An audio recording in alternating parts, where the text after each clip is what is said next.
She smiled at him like he was the center of her universe, and I believed it. Until the day I stood 5 feet from her, my best friend grinning beside her, and realized the child growing inside her might not even exist. That moment didn't feel like betrayal. It felt like free fall, like the floor of my life cracked and I kept falling, no bottom in sight. I wasn't some clueless fool. I was the guy people came to for logic, loyalty, gut instinct. But none of that prepared me for the truth. The woman Jace married, Sierra, had crafted a lie so deep, so manipulative, that by the time we saw the seams, she had already stitched us into her performance. And the worst part? My silence had helped her do it. I'd watched her charm, her polish, her subtle rewrites of reality, and I'd stayed quiet for the sake of peace. But the moment my wife leaned in and whispered, "We have to go," I knew peace was the last thing left. What followed was a spiral of fraud, false identities, a baby that wasn't hers, and a friendship that barely survived the truth. Before we dive into today's story, take a moment to share where you're watching from. We love seeing how our stories bring people together from every corner of the world. Your thoughts and comments are what make this community so special, and we're truly grateful to have you here. If you haven't already, don't forget to hit that subscribe button and turn on notifications so you never miss a new story filled with drama, resilience, and unexpected twists. Now, settle in, get comfortable, and maybe grab your favorite drink because this is a tale you won't want to miss. Let's get started. I should have trusted the way Camille's fingers tensed around the invitation. It was just a thick, white envelope, elegant, custom-pressed, the kind of thing that whispered money instead of screaming it. But something about the way her lips thinned made the air feel heavier. "This doesn't feel right," she said, staring at the name embossed in gold. Sierra Navarro Blake, my best friend's new wife. At first, I laughed. "It's a baby shower invite, not a court summons." Camille didn't laugh. "It's not the invite. It's her. Something about this doesn't sit right with me, Liam." It was mid-April in Chicago. The sky hadn't decided if it wanted to hold spring or shake out the last of winter, and neither had I. I wanted to be happy for Jace. My best friend of 16 years, my former college roommate, now married and expecting his first child with a woman who seemed, on the surface, perfect, refined, sharp, generous with her smiles, and somehow always perfectly dressed even for brunch. And yet, Camille had never warmed to her. Not out of jealousy or coldness.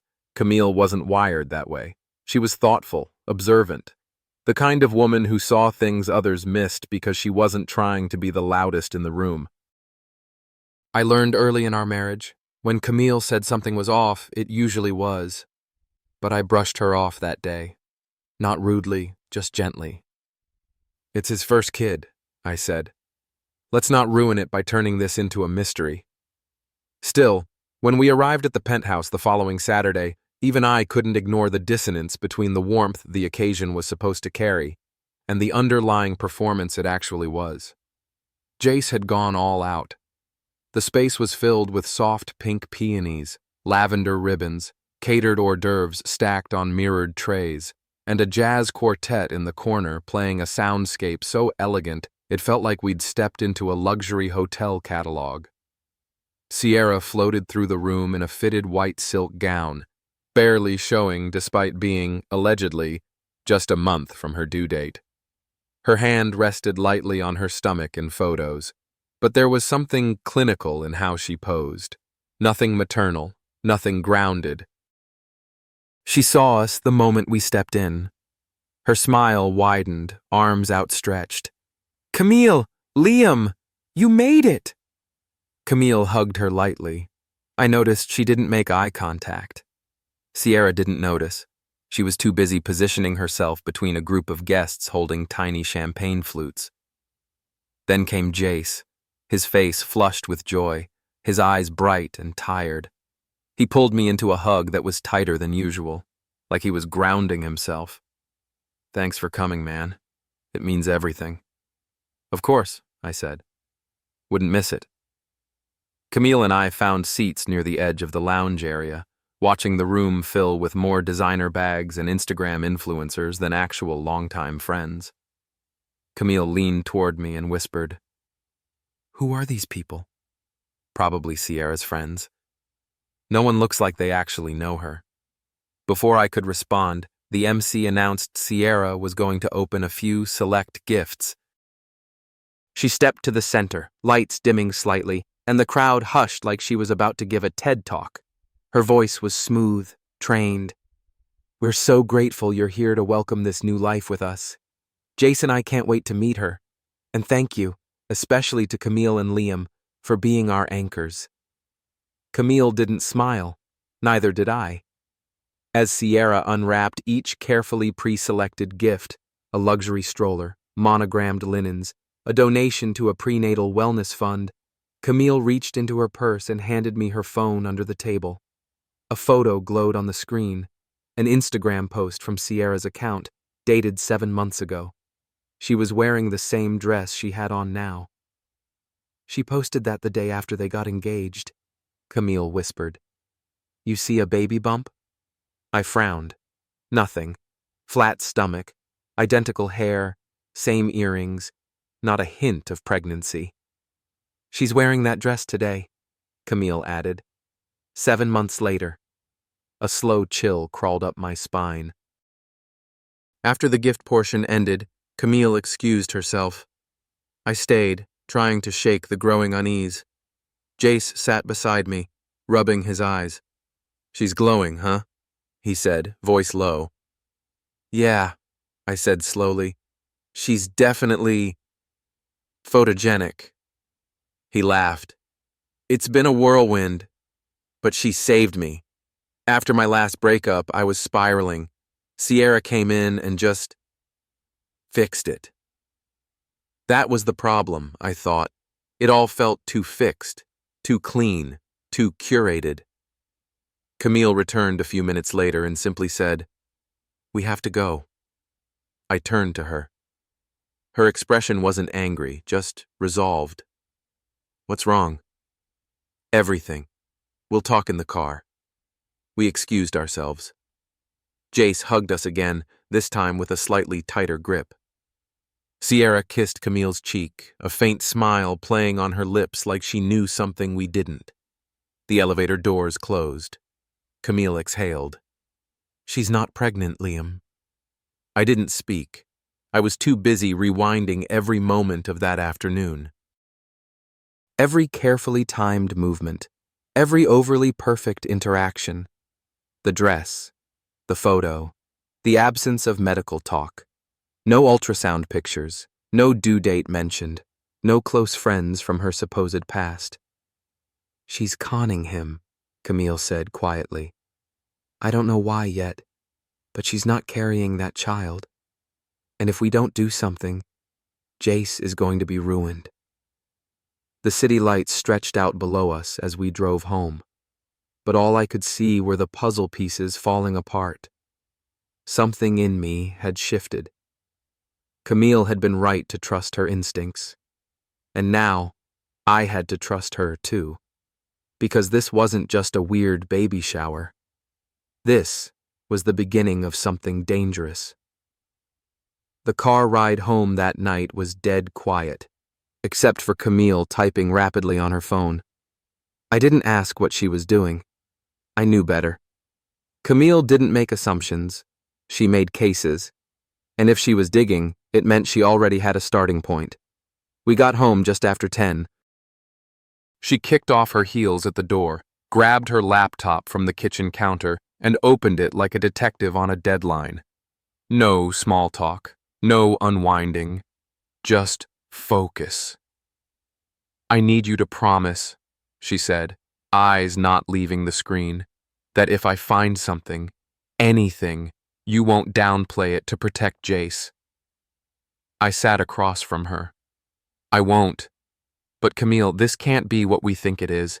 People don't fake pregnancies. Not like that." She looked up. People fake a lot worse for a lot less. That shut me up. She pulled up Sierra's LinkedIn profile first.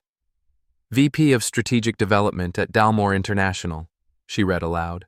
I've worked in corporate finance my whole life, Liam. I've never heard of Dalmore International. I pulled out my phone. Let me check their business registration. Nothing. No records in Illinois. No records in New York or California either. Just a slick-looking website with zero contact info, no listed leadership, and a stock photo of an office building that reverse-searched as a bank in Zurich. She made it up, Camille said flatly, or she paid someone to build a shell brand. She opened Sierra's Instagram next. Her page is curated. Every photo looks like a lifestyle ad. No family photos, no real friends, just brand endorsements, staged moments, and travel shots that don't align with Jace's calendar. When exactly did she have time to fall in love with him? It hit me harder than I expected. You think she targeted him? I think she hunted him. I ran a hand down my face. This is insane. Camille swiveled the screen to face me. Is it? She pointed to a picture Sierra had posted 6 months ago. Read the caption. 6 months ago today, I met a man who changed my life. We were both broken. But love? Love builds. She's not talking about Jace, Camille said. She posted this while Jace was in Tokyo for work. They weren't even dating yet. You think she was with someone else? I think Jace wasn't plan A. Maybe not even plan B. The next morning, Camille reached out to a contact she trusted. Emery, an old law school classmate who now worked in legal compliance for a Chicago investment firm. If Sierra had worked in financial strategy for any real corporation, her name should have shown up on at least one audit trail, merger file, or tax record. Emery got back to her that afternoon. No record of her anywhere, Camille relayed. No W-2s, no corporate registry filings, no conference attendance. It's like she's a ghost. That night, Camille opened a private browser and searched Sierra's full name with variations. Sierra Navarro, Sierra Blake, Sierra N. Blake, Sierra Ava Navarro. Nothing meaningful. Then she tried a trick, searching the reverse image of Sierra's college graduation photo posted on her Facebook page. She uploaded it to an image search tool and let it run. The silence was so thick, I could hear the laptop's fan spin. Then Camille sat upright. Got something. The same photo popped up on a university website, but the name under it wasn't Sierra Navarro. It was Savannah Cormier. Holy shit, I whispered. She changed her name, Camille said. And she didn't even bother using a different photo. Within an hour, Camille found 2 more public records under Savannah Cormier, both tied to Miami. One was a marriage license from 2019. The other was a closed civil suit. Wrongful death, dismissed. The petitioner was the deceased's sister. The defendant, Savannah Cormier. We stared at the screen.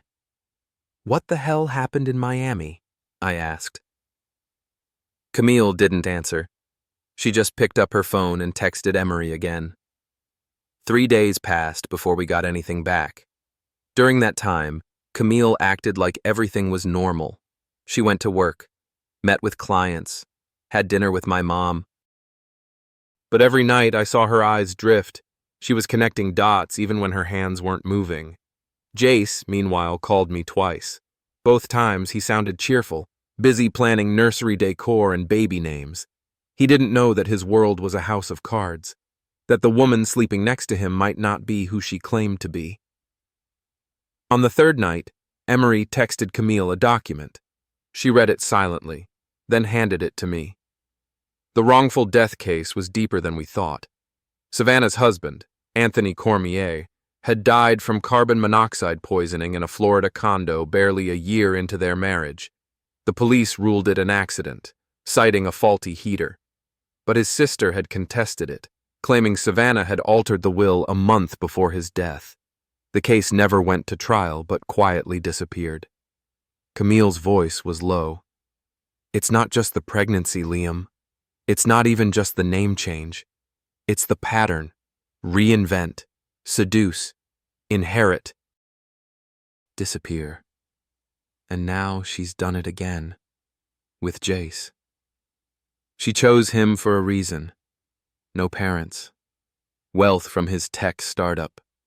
A soft heart. A need to be loved. We sat in silence for a long time. I broke it first. We need to tell him. Not yet, she said. We need more. If we go now, she'll twist it. You know how she plays. He'll think we're jealous. Meddling. I hated that she was right. Camille leaned forward. We need to find out if she's actually pregnant. And if she isn't, then we're not just talking about a con, we're talking about something criminal. The next afternoon, Camille did something that scared the hell out of me. She invited Sierra to brunch, just the two of them. She won't say anything to me, I said. She'll say it to me, Camille replied, because she thinks I'm the weak link. She wants to intimidate me. They met at the Peninsula Hotel. I sat 2 tables away with earbuds in, pretending to work. Camille wore a soft gray dress. Sierra wore white, again, like she was always the main character at her own staged photo shoot. The conversation started light. I heard pleasantries. Then a shift. Sierra leaned in. You don't trust me, do you? Camille tilted her head. Should I? Sierra smiled like a shark. You've always struck me as a little emotionally fragile. Women like us, we have to know our place in the story. You can either be the ally or the plot twist. Camille didn't blink. I'm not a character in your story, Sierra. I'm the one reading it. That rattled Sierra. Her smile faltered for a split second. She asked for the check early, left without finishing her drink. That night, Camille handed me a flash drive. She dropped this, Camille said. Accidentally. I raised an eyebrow. Or maybe not accidentally. It was encrypted, but I knew someone who could help. Within 12 hours, we had access. Inside were documents, some forged, others real. One folder was titled Phoenix Assets. Inside, records of wire transfers, adoption inquiries, a digital ultrasound dated 2 years ago with metadata showing it had been altered 6 months back. And then, the file that made my stomach drop. A scanned form from a private adoption agency. Sierra had applied under a third alias to adopt a newborn, due in 2 months. She was never pregnant, Camille whispered. She was going to claim someone else's child as her own. We sat frozen in the room as the weight of it hit us. This wasn't about love. It wasn't even about money anymore. This was a performance. An entire life written like a screenplay, with Jace cast as the lead actor who never saw the script. Camille's voice was steady, but her hands trembled. She's using motherhood as a weapon. I nodded. And Jace is the collateral. The deeper we dug, the clearer it became. Sierra wasn't improvising. She was executing a well-rehearsed script, one she'd probably run more than once. The financial trails, false identities, and stagecraft weren't coincidental, they were systemic. Camille and I now had evidence, timelines, and a motive. But the question remained, how do we tell Jace? He's in love with a performance, I told Camille late one night, staring out our living room window. And I'm not sure he's ready to hear it's all fake. Camille leaned forward. He won't be. But if we wait, we'll be attending a custody hearing instead of a shower. She was right. So we invited Jace over for dinner. Low-key. Just the 3 of us. I cooked. Grilled salmon, roasted garlic potatoes, kale salad. Jace had always loved Camille's cooking, but that night, he picked at his food, distracted. You okay? I asked. He nodded too quickly. Yeah, just Sierra's been anxious lately. Hormones, I guess. Camille offered him a glass of sparkling water. Jace, we need to talk. He looked between us, the tension finally registering. I handed him the flash drive.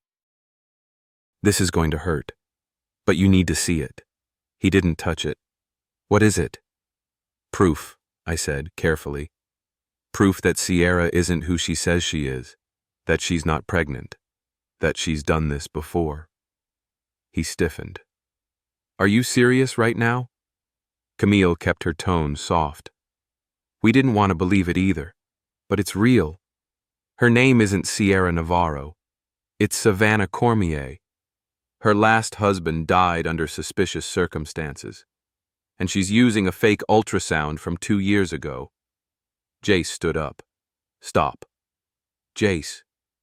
Just stop, both of you. His voice cracked. You don't know her. You don't see her at home. You don't know how she's held me together. She's not holding you together, Camille said gently. She's isolating you. She loves me, he said. She saved me when I was falling apart. She targeted you when you were vulnerable. He didn't respond. He stared down at the flash drive, eyes dark, jaw clenched. I could see the war inside him, loyalty versus logic. He left without saying goodbye. The next 2 days were radio silence. Camille and I waited. We didn't follow up. We knew if we pushed, it would backfire. On day 3, Jace showed up at my office. He looked like he hadn't slept, shirt wrinkled, eyes bloodshot. I watched it, he said. All of it. I didn't say anything. I just waited. She lied about everything, he said quietly. Her job, her name, the pregnancy. I'm sorry, I said. He shook his head. I should have seen it. I kept brushing off the red flags. She was always vague about her past, always rehearsed. I thought that was just trauma, but it was strategy. There's more, I said carefully. Camille found something new. That night, Camille presented the latest piece. She'd reached out to a friend in digital forensics. They had analyzed Sierra's metadata and found encrypted messages in a chat app registered under her alias. One message stood out. Baby transfer is still scheduled for June. Confirming birth mother's compliance. Jace read it twice. She was adopting a baby. Behind my back? She was going to pass it off as hers, Camille said. Fake the pregnancy, stage the delivery, present the adoption as a home birth. She was never planning to be a mother, I said. She was planning to be a fraud. He sat back, exhaling slowly. Where is she now? Still at the penthouse, Camille said, planning the baby shower finale like it's an award ceremony. Jace nodded. Then we'll go. Go, I asked. To the shower. We'll play our parts. Smile. Stay quiet until we don't. The plan was quiet at first. Camille and I would arrive early, under the guise of helping with setup. Jace would arrive later, after retrieving a sealed folder from his attorney, one containing everything Sierra had hidden, her past identity, the civil suit, the adoption inquiry, and the falsified ultrasound. Camille wore soft navy. I wore black. Neither of us smiled much. When we arrived, Sierra greeted us like nothing had changed. Camille, Liam, early again. I swear you two are my anchors. Camille didn't flinch. Wouldn't miss it. Sierra turned back to the florist. The orchids should face the photo wall. And please make sure no lilies touch the centerpieces. I'm allergic. Lies, Camille muttered under her breath. She wore a lily crown on her last anniversary post. Sierra had also hired a videographer team to document the day for the baby. Everything was being recorded. Interviews, gift openings, choreographed hugs. It was all curated like a brand launch. She's not building a family, Camille whispered. She's building a portfolio. At noon, Jace arrived. He was dressed cleanly, composed, but distant. Sierra's face lit up when she saw him, but he didn't return the same warmth, just a polite nod. That's when I knew. He was ready. The program began. Sierra gave a speech, thanked everyone for their presence, and announced a future line of eco-baby products she was allegedly launching. Her tone was flawless. Her smile was airbrushed. Then she called Jace to the front. "Babe, want to say a few words?" He stepped up, took the mic, looked out at the guests. "Thank you all for coming," he said. "It's meant a lot to both of us." Sierra beamed beside him. "But I need to say something real." Her smile faltered. "I've spent the last few weeks thinking about love, about what it means to build a future with someone, to start a family, and I've realized that family can't be built on performance." Guests looked around, confused. It can't be built on forgery, or fake names, or false pregnancies. There was a sharp intake of breath from someone near the back. Sierra grabbed his arm. "Jace, what are you doing?" He stepped away from her. "I'm telling the truth," he said. "To all of you." "To myself." He held up the folder. "My wife is not who she says she is. Her name is Savannah Cormier. She faked her pregnancy. She planned to adopt a child and pass it off as her own, without telling me. She has a history of fraud, including a prior marriage that ended in her husband's death. And I will no longer be part of this lie." The room exploded. Guests gasped. Phones came out. The videographers kept filming, not sure what to do. Sierra's face collapsed into panic. "Turn the cameras off!" she screamed. Camille stepped forward. "No! Let them roll! Let everyone see the truth!" Sierra lunged toward Jace, but he held up his hand. "It's over," he said. She turned, stormed out of the room, and ran directly into two men in dark suits, federal agents. Emery's contact had done more than verify records. He had escalated the case. The adoption agency had flagged Sierra weeks ago. The agents had been waiting for the right moment. This was it. "Sierra Navarro?" one agent asked. She didn't respond. "Or should we say, Savannah Cormier?" Silence. "You're under investigation for adoption fraud, identity theft, and falsifying legal documents across state lines. Please come with us." They escorted her out in silence. No one moved. No one breathed. Jace turned to Camille and me. "Let's go." We didn't say a word. We just followed him out. The media didn't pick up the story right away. That first weekend, things were quiet. Too quiet. Sierra, or Savannah, or whoever she really was, had been taken away in handcuffs. But there was no booking photo, no press release, nothing public. For 2 days, Jace kept checking news outlets like he was waiting for someone else to confirm it had really happened. "She's dangerous," he told Camille and me as we sat in our living room that Monday morning. "But she's also smart. If she gets out on bail and disappears, it's over." Camille already had a plan. "She's not going to disappear, not this time." She opened her laptop and turned it toward us. On screen was a drafted email, addressed to Sierra's former adoption agency, her previous landlords in Florida, and 3 blog editors who had run lifestyle features on her journey into motherhood. Subject: urgent, fraud alert, multiple aliases and ongoing investigation. The body included a bullet point timeline, links to case files, and verified screenshots. It was precise, calm, and undeniable. "She built a life using attention and admiration," Camille said. "We're going to dismantle it using documentation and light."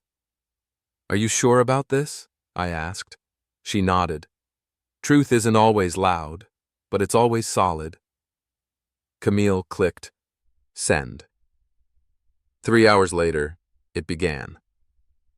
The first domino fell when a Chicago-based parenting influencer posted a screenshot of Camille's email on her story with the caption, "I did a podcast with this woman 2 weeks ago. I had no idea." Absolutely speechless. Then another. PSA for anyone in wellness spaces. If you've collaborated with Sierra Navarro, read this immediately. By that evening, 2 blogs that had featured Sierra retracted their articles. Her website vanished. Her Instagram, once filled with sponsored posts and curated baby bump photos, was deactivated. Jace, meanwhile, was a ghost. He didn't show up to work, didn't respond to texts. I finally drove to his apartment, buzzed in, and found him sitting on the couch with the lights off, a single lamp flickering behind him. "She called me," he said without turning. "From holding." I didn't say anything. I just waited. "She didn't apologize," he continued. "Didn't even ask for forgiveness. She just said, 'I didn't lie. I adapted.' Like the truth is some optional accessory." He looked at me. His eyes were hollow. "I loved her. I thought I was building a future with her." "I know," I said, "but she wasn't building with you, Jace." "She was using you." He nodded.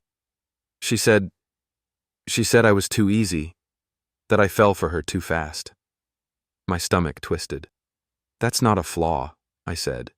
"That's humanity." He didn't answer. Instead, he asked, "How do I come back from this?" I didn't have a perfect answer, but I knew one thing for sure. "You don't come back from it," I said. "You build through it." That week, Camille shifted into full legal mode. She contacted a journalist friend at a Chicago investigative outlet and provided them with the verified trail of aliases and fraud allegations. Within 48 hours, the reporter ran a piece titled, "The Phantom Mother: How a Glamorous Socialite Built a Fake Pregnancy, a Real Brand, and a Wake of Victims."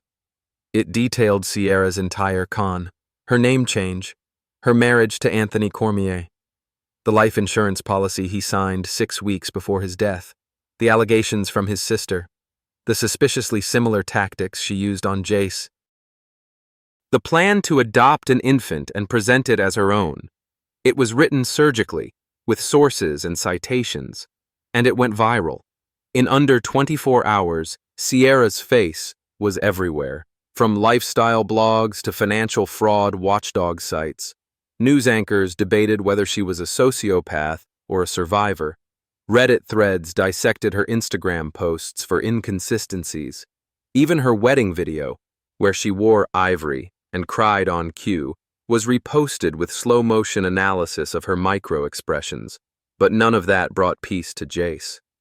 "People love drama," he said to me bitterly. "They want a headline. They don't care that it gutted me." "They care," I said. "They just don't know how to sit with someone else's pain." "What about my company?" he asked. "My investors? They think I can't judge character, that I'm weak." "You're not weak," Camille cut in. "You were targeted.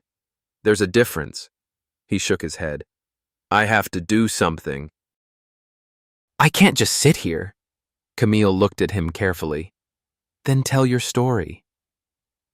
2 days later, Jace uploaded a 6-minute video to LinkedIn and Twitter titled, "What I Learned About Trust, Fraud, and Rebuilding After Deception." It wasn't dramatic. It wasn't angry.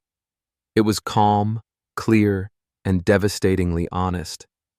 He spoke about falling in love, about wanting a family, about missing warning signs because he wanted to believe in someone, about the guilt, the humiliation, the grief, and then about how it didn't define him.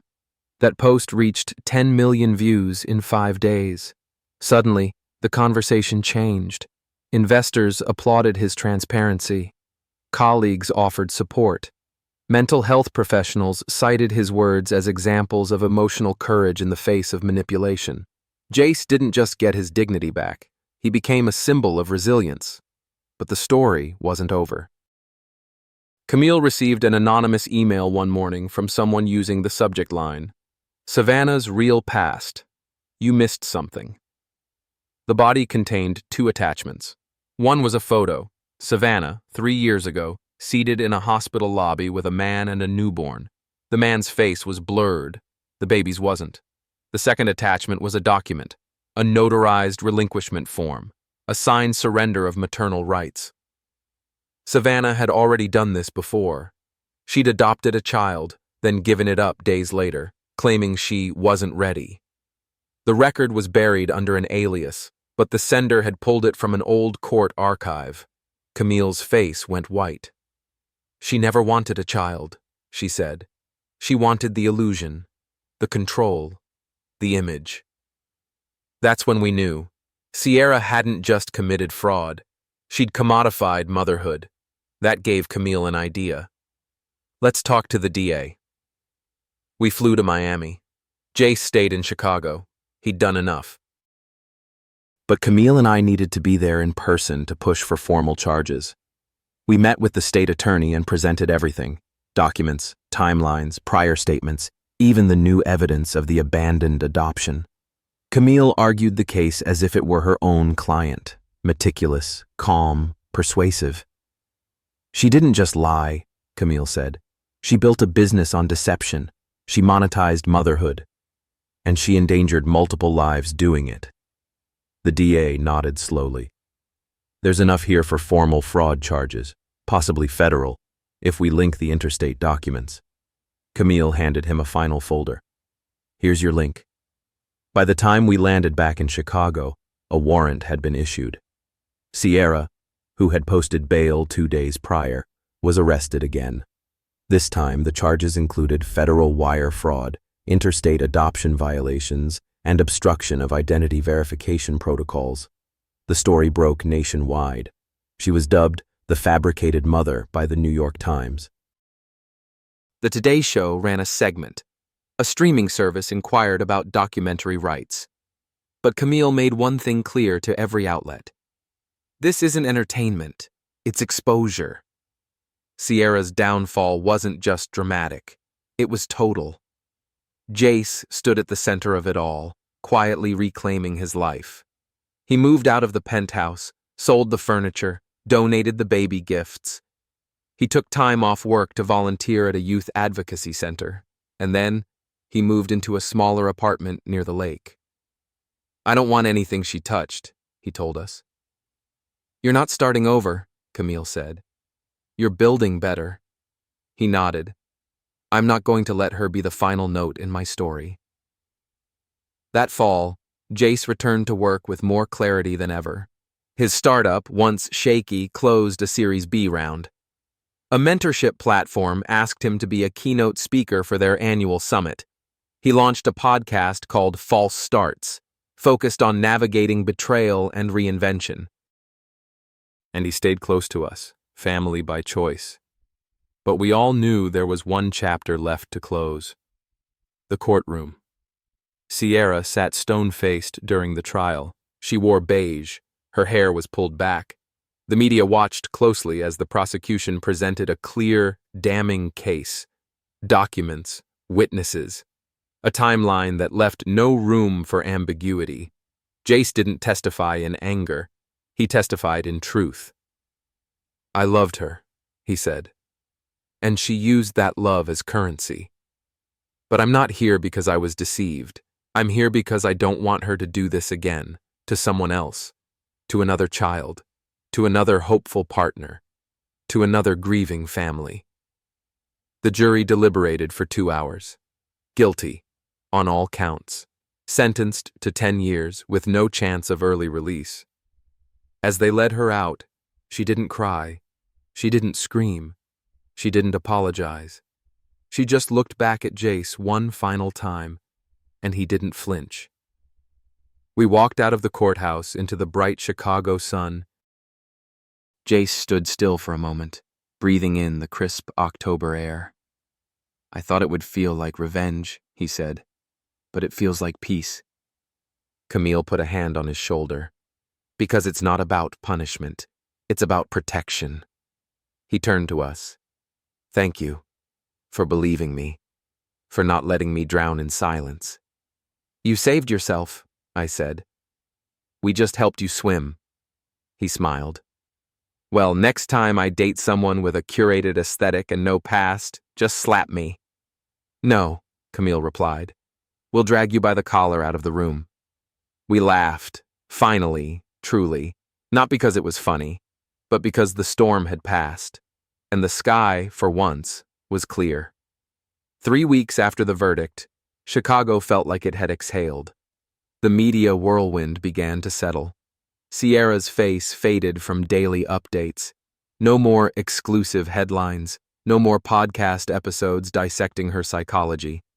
The focus was shifting to the next scandal, the next fall from grace. But Jace's world was still shifting beneath his feet. Publicly, he was being called a survivor, a symbol of clarity in a world of blurred intentions. But privately, the aftermath of deception ran deeper than headlines. His trust was fractured. His identity, once rooted in relationships, was raw and disoriented. And he still had one more battle to face: the civil suit. While Sierra's criminal trial had ended in a conviction, Camille had urged Jace to pursue financial justice as well, not for revenge, but for accountability. She didn't just lie to you emotionally, Camille told him. She altered your life financially. You covered her living expenses. You invested in her business ideas. You were misled under false pretenses. She didn't just scam you, I added. She defrauded you. So Jace filed. The suit alleged calculated emotional and financial manipulation, predicated on fraud. Camille connected him with a high-powered civil litigator who took the case pro bono, on principle. I've seen corporate cons, the attorney said. But this is personal warfare. Sierra's defense team attempted delay tactics, claiming emotional trauma and psychological instability as mitigating factors. But Camille anticipated it. She'll try to flip the narrative, she warned. Play the victim. Reclaim control through pity. But that strategy didn't work anymore.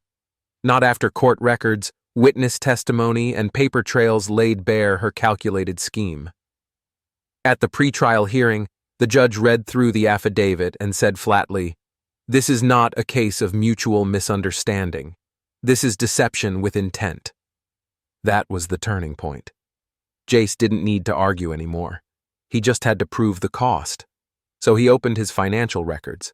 Rent for the luxury penthouse, $6,400 a month. Her designer maternity wardrobe, $14,000. Furnishing a non-existent nursery, $8,700. Medical consultation fees, even the fake ones, $3,200. Event planning deposits, $9,000.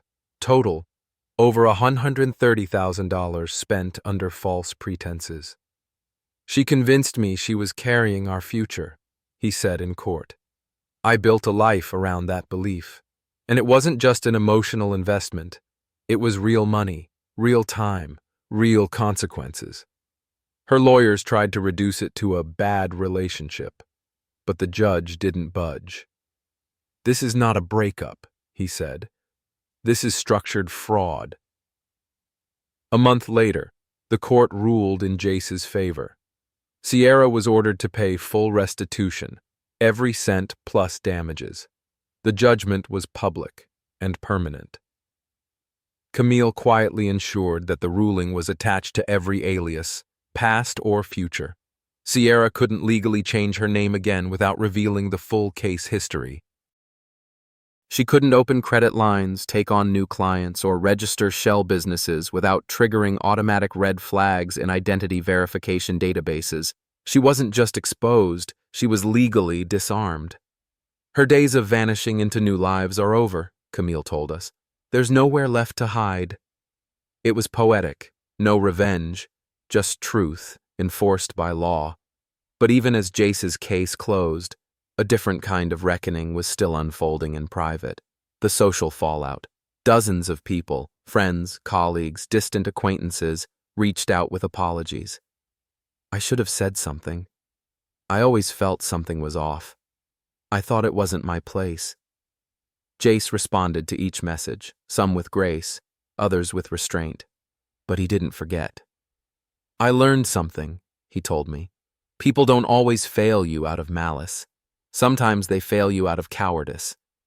That doesn't make it better, I said. No, he agreed. But it makes it clearer. He started writing again, not blog posts or viral videos, but personal reflections, long-form, unsent letters, to Sierra, to himself, to the version of him that believed, to the version that broke, and the version now rising again.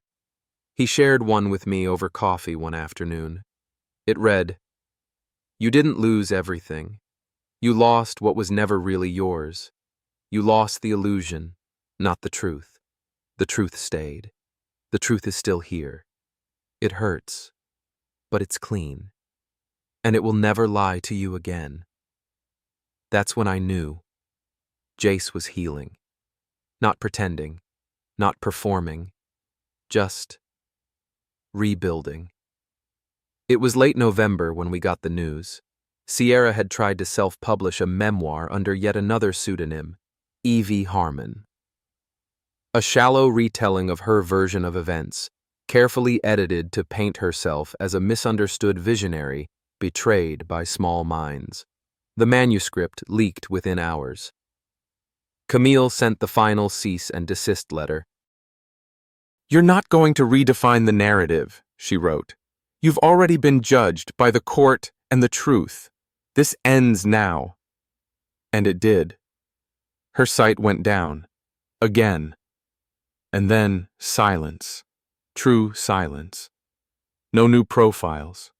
No new schemes. No reinventions. Just stillness. 3 months later, Jace gave his first keynote address. It wasn't about Sierra. It wasn't about betrayal. It was about clarity. "The people who hurt you don't always look like villains," he told the crowd of entrepreneurs, founders, and professionals. "Sometimes they look like answers, like dreams, like perfect fits. But when you're asked to shrink yourself to hold on to something, it's not love, it's leverage." He paused, scanning the audience. "And the greatest revenge," he said, "is not surviving them. It's outgrowing the space they tried to trap you in." Thunderous applause followed. Camille and I watched from the wings. She squeezed my hand. "He made it." "More than made it," I said. He turned ashes into clarity. Jace stepped down from the stage, exhaling deeply. "Let's go," he said with a tired smile. "I've got a real life to get back to." And he did. The holidays arrived quietly that year. Jace didn't post any decorations on social media. No tree selfies. No matching pajama photo shoots. He wasn't trying to prove joy. He was living it. Quietly, privately, deliberately. Camille and I hosted a small dinner on Christmas Eve. It wasn't the extravagant party we'd originally planned in April before everything exploded. Instead, it was 4 of us: Camille, me, Jace, and Camille's sister Leora, who'd flown in from New York. The air buzzed with warmth, low jazz humming under the chatter. We lit candles, shared wine, cooked too much, talked about everything except what we'd all survived. Until Jace raised his glass. "To you two," he said, "for not letting me drown, for helping me rebuild without asking me to pretend." Camille smiled but shook her head. "You rebuilt yourself. We just passed you the nails." He turned to Leora, who had barely met him before the unraveling. "Crazy introduction to me, huh?" She laughed. "Honestly, I think I met you exactly when it mattered." He nodded. "Same." There was no mention of Sierra that night, not because we'd forgotten, but because she no longer defined the conversation. That was the first sign of resolution. In January, Camille's firm offered her a full partnership.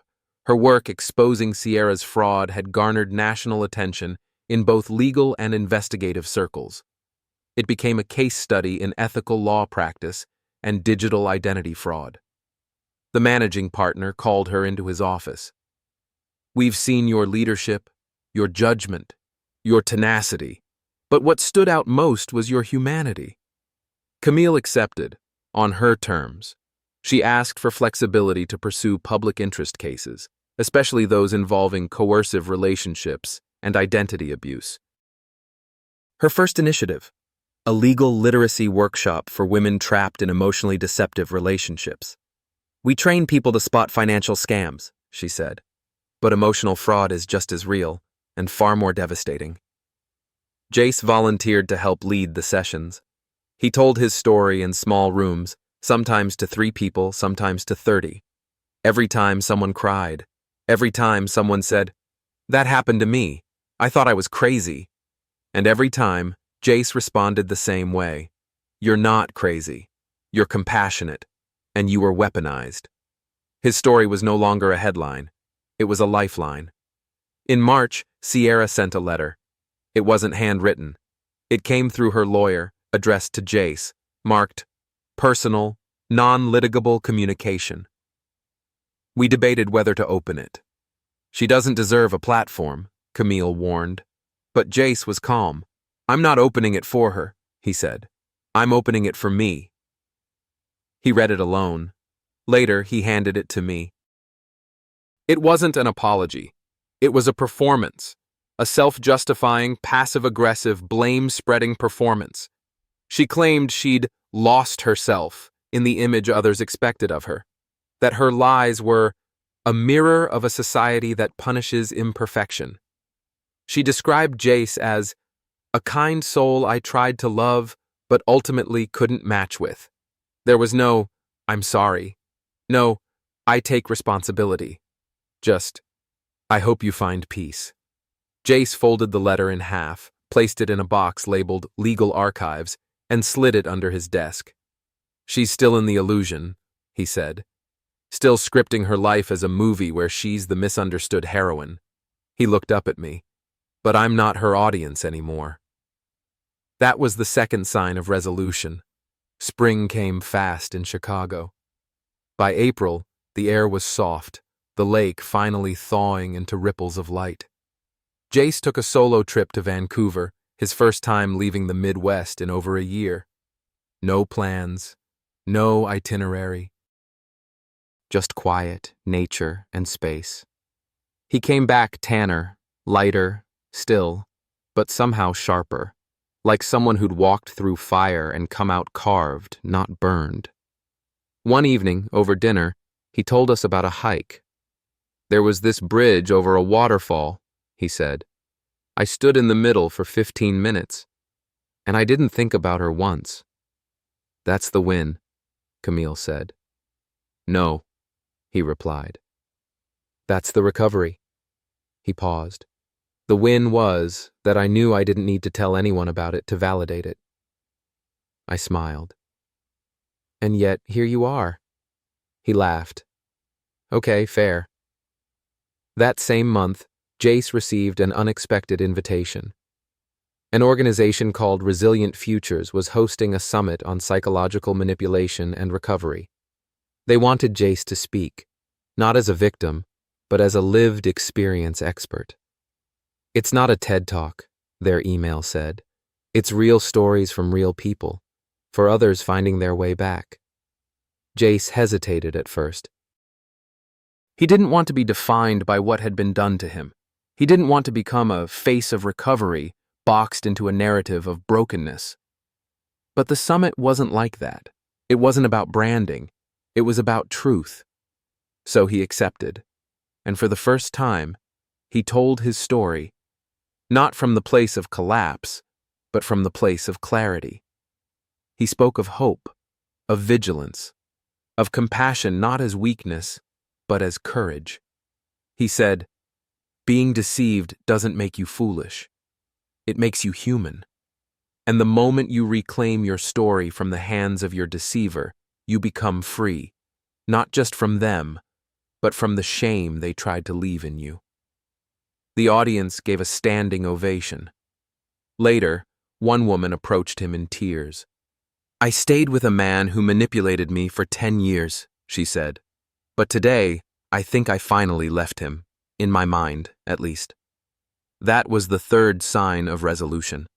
The final reckoning came not from Sierra, but from someone unexpected. A journalist named Hallie Beck had been following the story since the trial. She reached out to Camille, asking for a final interview. "I'm not interested in glorifying her," Hallie clarified. "I want to document what survival looks like, what rebuilding looks like. Most stories end when the villain goes to prison. I want to show what comes after." Camille passed the request to Jace. He agreed, on one condition. "No dramatization," he said. "No edits to make it more sensational. Just real life, real words, real people." Hallie agreed. The piece ran in June under the title, "After the Deception, a Year in the Life of a Man Who Rebuilt Without Bitterness." It chronicled everything: quiet mornings, small joys, the absence of performative healing. It showed Jace not as a phoenix, but as a builder, someone who sifted through rubble and made something quieter, stronger, better. It was shared widely, not virally, but meaningfully. The final paragraph read, "Jace didn't get closure from his deceiver. He got it from himself, from the people who stayed, from the silence that didn't demand performance, and from the version of himself who knew that clarity was not a destination, but a practice." Jace framed that article, not for vanity, but as a milestone. Because this time, his story ended on his terms. That was the fourth and final sign of resolution. Camille and I stood on our balcony one evening in late June. The city stretched below, glittering in warm twilight. "We did it," I said softly. Camille leaned into me. "He did it. We just built the scaffolding." I nodded. "He's not just okay," I added. "He's whole." She looked at me. "And so are we." It hit me then. How close we'd all come to losing ourselves in the chaos. How easily love can be weaponized. How fast illusion can grow when truth is silenced. But we didn't stay silent. We built through it. We protected the truth until it could speak for itself. And now it was speaking loudly, in quiet rooms, in honest relationships, in a life no longer dictated by fear. That's what resolution looked like. Not perfection, not a clean slate, but peace with the scars, peace with what was real, and with what came after. It was a warm Friday in July when Jace moved into his new condo. Not just a new address, an entirely new space, high up in River North, with a view of the Chicago skyline that lit up like a pulse when the sun dipped behind the lake. The place was quiet, clean, white walls, floor-to-ceiling windows, polished wood floors, no traces of anyone else's past. It wasn't just a home, it was proof. Proof that he'd made it out, not just from Sierra's grip, but from the emotional rubble she left behind. He hadn't rebuilt for show. He hadn't rushed to patch things up with borrowed affirmations or rebound distractions. He had sat in the damage, owned it, processed it, and then made deliberate, grounded choices to rebuild from the bottom up. Camille and I brought over wine and dinner the night he moved in. No ceremony, no speeches, just three friends sitting on the floor, eating noodles from takeout boxes, laughing about everything and nothing. "I haven't felt like myself in a long time," Jace said suddenly, his voice low. Camille turned to him. "And now?" He looked around, at the walls, the light, the quiet. "I'm not sure I'm the same person anymore," he said, "but I like this version more." We clinked glasses, to truth, to healing, to clarity. A week later, I ran into someone I hadn't seen in months, Alex, one of Sierra's former mutuals, as she called them. We'd all known each other casually through Sierra's curated social circle, gatherings, fundraisers, launches. Alex looked sheepish. "Hey, I just wanted to say, I'm sorry," he said, "for not saying anything sooner. I didn't know what was happening, but I knew something was off." I nodded. It's okay. Most people didn't. That's the thing, he replied. We did. We just didn't say it. He hesitated, then added, You all handled it with more dignity than she ever deserved. I didn't respond to that part, but the word stuck with me.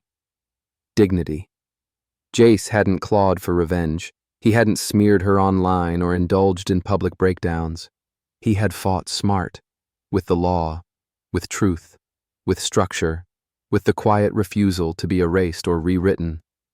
That was the final twist Sierra never expected. Jace didn't fight her on her level. He rose above it and watched her crumble under the weight of her own lies. By late August, Jace's face was starting to fade from the public eye. He wasn't being interviewed. He wasn't giving speeches. He wasn't writing op-eds or cashing in on trauma. He was just living. He took a consulting role at a digital ethics nonprofit, helping develop frameworks to identify and mitigate online identity manipulation. He joined Camille's legal workshops when needed. He went for long walks, read real books, built new friendships slowly, cautiously, but with an open heart. And he started dating again. Not with urgency, not with desperation, but with intention. He didn't lead with his story. He led with presence. And when the time was right, he told the truth, not to test anyone, but to set the foundation for something real. Camille and I had lunch with him one Sunday afternoon. He looked different, not just physically, though the change was there too. Stronger posture, softer face, eyes that weren't scanning for deception anymore. What's next? I asked. He smiled. Not sure, and for the first time, that doesn't scare me. We talked about everything else. Work, politics, the Cubs, normal things, quiet things. The kind of things you talk about when you're no longer surviving, just being. As we left, Camille pulled him into a hug. You did the impossible, she said. You turned her chaos into clarity. He smiled but shook his head gently. No, I didn't turn it into clarity. I walked out of the fog until I could see again. Then he looked at us both. And I never could have done it alone. That night, I sat down and wrote something in my journal, a ritual I'd started again since everything ended. It read, Healing doesn't happen when justice is served. It happens when the story becomes yours again. When your days aren't built around the memory of what someone did to you, but around the truth of who you are, who you've always been, beneath the noise. And the people who stayed, they didn't just witness your pain. They anchored you until you could remember your own worth. That's what love looks like. That's what healing sounds like. I didn't show it to Jace. I didn't need to. Because I knew he was already living it. And for the first time in a long time, so were we. Some betrayals don't come with screams or shattered glass. They arrive dressed in warmth, wrapped in charm, speaking the language of love while quietly rewriting your sense of self.